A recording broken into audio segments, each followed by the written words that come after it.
That was easily one of the worst things I've ever watched in my life. What in the terror ball did Leganés pull out of their asses today? That was the worst game that I've watched in a very, very long time, but that gives us a lot to talk about. I think the referee was all over the place, let a lot go that arguably probably should not have been allowed to go. We won. 3 points is 3 points, boys. That's the headline here. Lots of savior plays today, not clean football. Boys are tired. You could tell that at the end of the game as Leganes began to press once they conceded. We didn't really create many clean chances. We definitely created several, but nothing really clean. But we came together. We put in a win. Games like this are going to happen even for the best teams, right? I think we like to idealize the great teams and their seasons that they had and pretend like things like this don't happen. This is normal for every team to have to struggle through it in the league, especially when the referee doesn't make calls and kind of lets the game play on like this. It's going to favor the team that is playing more physically or that are going to be getting the most advantage because they're fouling the most or they're going to be making it physically difficult to play football. It's going to benefit the team who's doing that rather than the team that actually wants to play football. And that's kind of what happened today. I think the calls went both ways. Like it was a fair ruling more or less, but I think Barca got fouled so much more than that they should have slowed it down a little bit. It was getting a little bit chaotic out there. Obviously Balde got injured because that guy like dove, he was falling one way. He stuck his foot out in front of Balde going to get the ball. You probably could have called that a foul. I think that would have been soft as hell, but I think it probably could have gone that way, but it didn't. And now, Balde's out. Who knows what that's going to be? I'm hoping it's nothing significant. He was still sitting on the bench, so that makes me feel like it's not crazy. Thankfully, Dortmund is next, in 4 or 5 days or 3 days, and it's not that significant. Gerard Martin, also, let me just get into the ratings because I'm going to ramble for a little while because that was painful to watch. But as I ramble, we'll go through it a little bit here. To begin with, Chesney's God Savior, Lord Savior Chesney Christ, my dude, that was phenomenal. Made like one save, I think, but came out of his box a lot. Did concede one, but it was offside, so it didn't matter.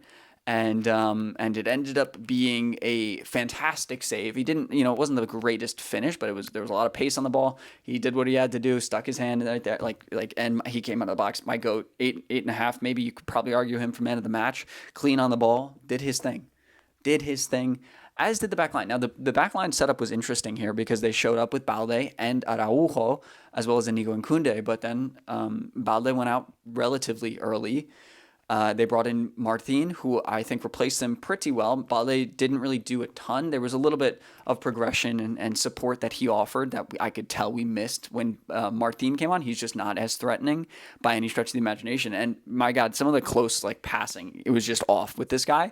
And I was about to criticize him in my head. The second I did that, lead foot Martin, bro, puts in the best tackle I've ever seen that leads to the assist to Rafinha's own goal, the own goal that Rafinha scored. Fantastic ball by Rafinha as well. But it was an all over the place back line today. I think Martin played well. I think Balde played fine. I'm not even going to rate him because he wasn't on the pitch for very long. I think Martin played really solidly. Defensively was as solid as he needed to be and was on his own a lot. They ended up doing some weird shift in the second half where Rafinha moved over to the right and Gavi occupied that whole left side pretty much. While Lamine and Rafinha double teamed the right, which we really didn't see executed very elitely, I guess, or competently. Honestly, it didn't come together.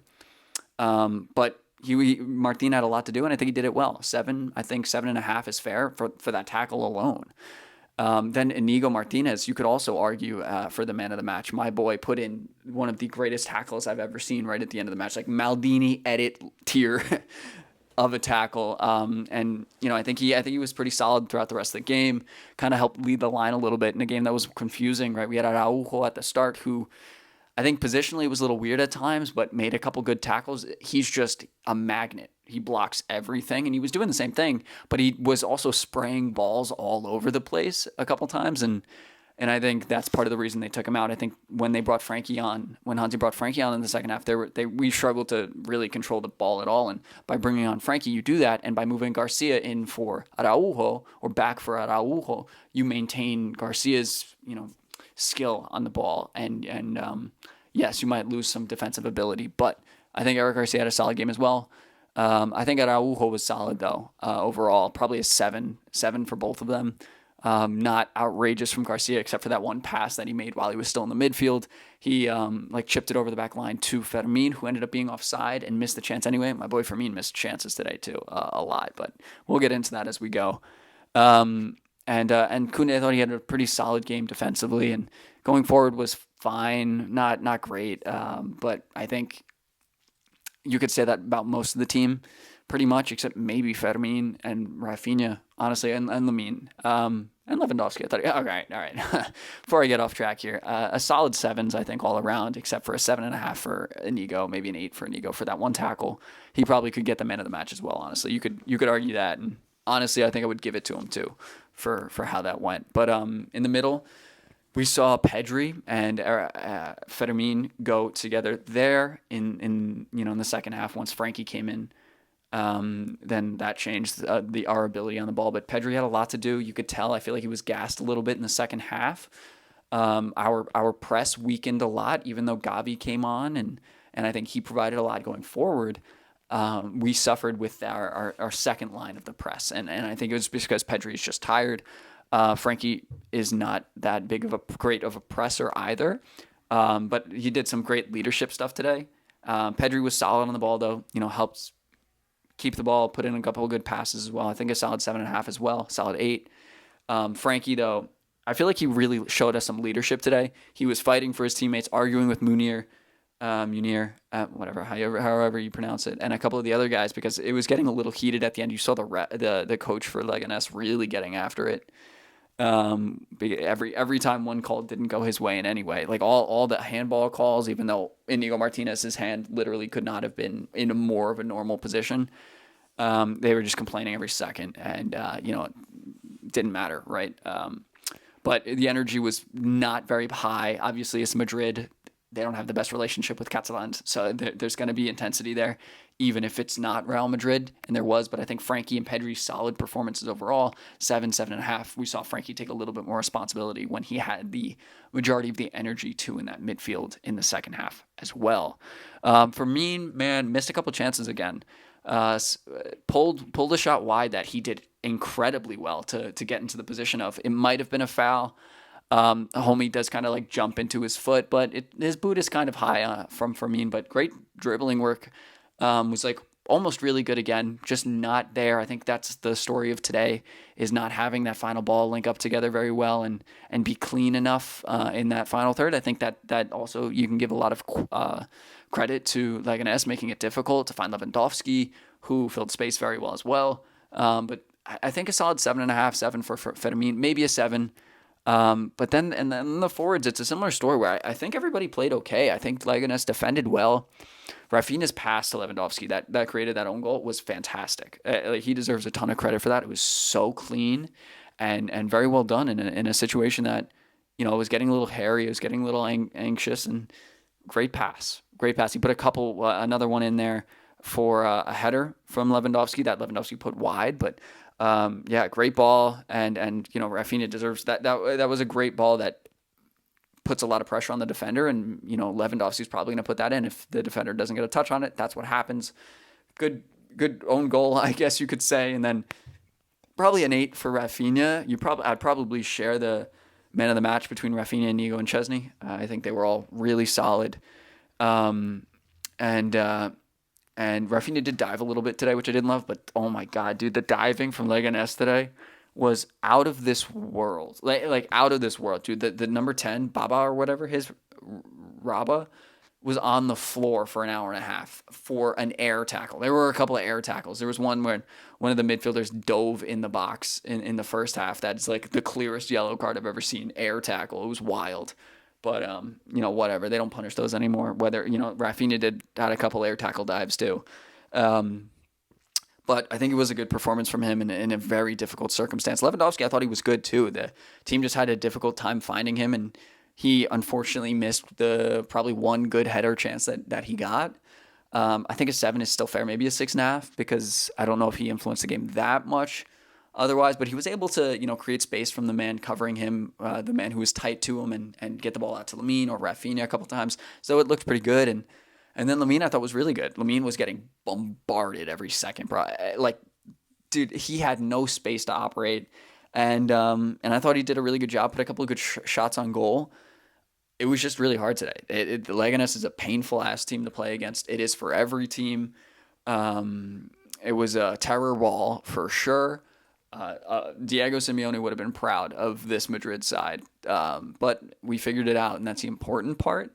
I'm still a little unhappy with Lamine playing so much football and Pedri as well with Dortmund. Hopefully they rest. I can't imagine Pedri gets any rest because he's so important for this team. But maybe they take him out at halftime if we score one or something. And I guess that's one positive way to look at it. But realistically, it's a lot of football for him. It's a lot of football for Firmino. I think the Frankie coming in was a great decision from Hansi. And bringing on Gavi at that time too was good, although I saw Ansu and Pablo Torre, I believe, warming up. And I think Ansu would have been a pretty interesting move for probably Lamine. But I kind of understand not bringing him out in a game like this because it's so unsure. It's so frustrating. You don't want to bring in somebody new. You don't want to bring on an experiment, basically, in that situation. So I understand it a little bit, but it's also promising to see Ansu continue to warm up. Like he's going to go in, because I think that shows that Hansi is slowly trusting him maybe, and maybe we'll see him more. We'll see. I think that's an optimistic view of it, but I think that's possible. And then Ferran Torres came on. I thought he was fine. You know what I mean? Meh. I'm surprised Lewandowski came off, honestly. I think it was probably because the press was weakening, and Hansi tried to fix it with Ferran. I don't think it really worked all that well. Just because the midfield just wasn't there, because Pedri and Frankie just aren't the greatest pressers, especially Pedri when he's tired. Usually he's pretty good. Thankfully, again, we have the Dortmund match this week on Tuesday. So we have 3 days, 2.5 days of rest. And I'm pretty sure they're going to get the day off tomorrow. So hopefully they are able to rest. Balde needs to recover. I'm a little worried about it because not against Dortmund, but moving forward, I think we play Madrid on the 26th. So that gives us about 15 days, 2.5 weeks or so, maybe around there of time for him to heal. And that's a good amount of time for an injury. That's not too bad. But again, we don't know how bad this is. We don't know what it is at all. So it could be something. It could be nothing. But Gerard Martin is I'm more comfortable with him than I was earlier in the season. I guess we'll go with that. Not that I love him, but I think I'm definitely in an area where I feel less worried about it. I'm still not that bullish on this team right now, especially with the promise of an Inter or Bayern team. Also, Bayern, did they lose against BVB today? They didn't play well. I know that for a fact. And also, I heard that Inter, even though they beat Bayern, did not play well.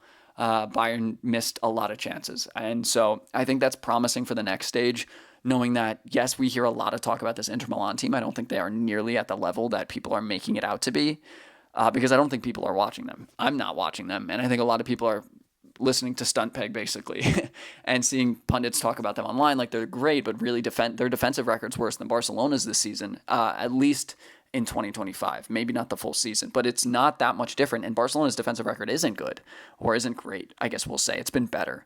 But so I don't think they're nearly as intimidating of a team as they once were. Baby steps here, right? But something to think about and something to keep in mind, especially with guys that are so tired and are gonna play so much more football. I kind of hope we see them rotated today on Tuesday.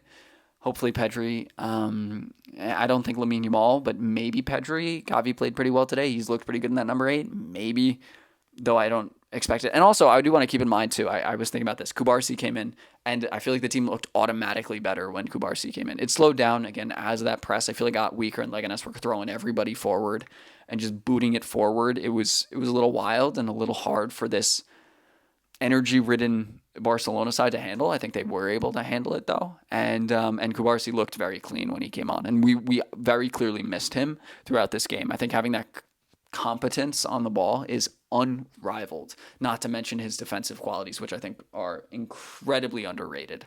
But nonetheless, I'm going to stop the ramble today. We won 3 points. That's what matters. A lot of pressure on Madrid tomorrow. Not the biggest match, right? I think they're playing Deportivo Alaves, so it's not the greatest team, but hey, they're under stress, right? They're worried about this Champions League match so much. Who knows what's going to happen to them? I don't really care, though, because this is a good win for us. That's all that matters, 3 points. As long as we do our thing, it's our league to lose. So we'll see what happens. Thank you guys for watching, and I'll see all you guys in the next one. Peace.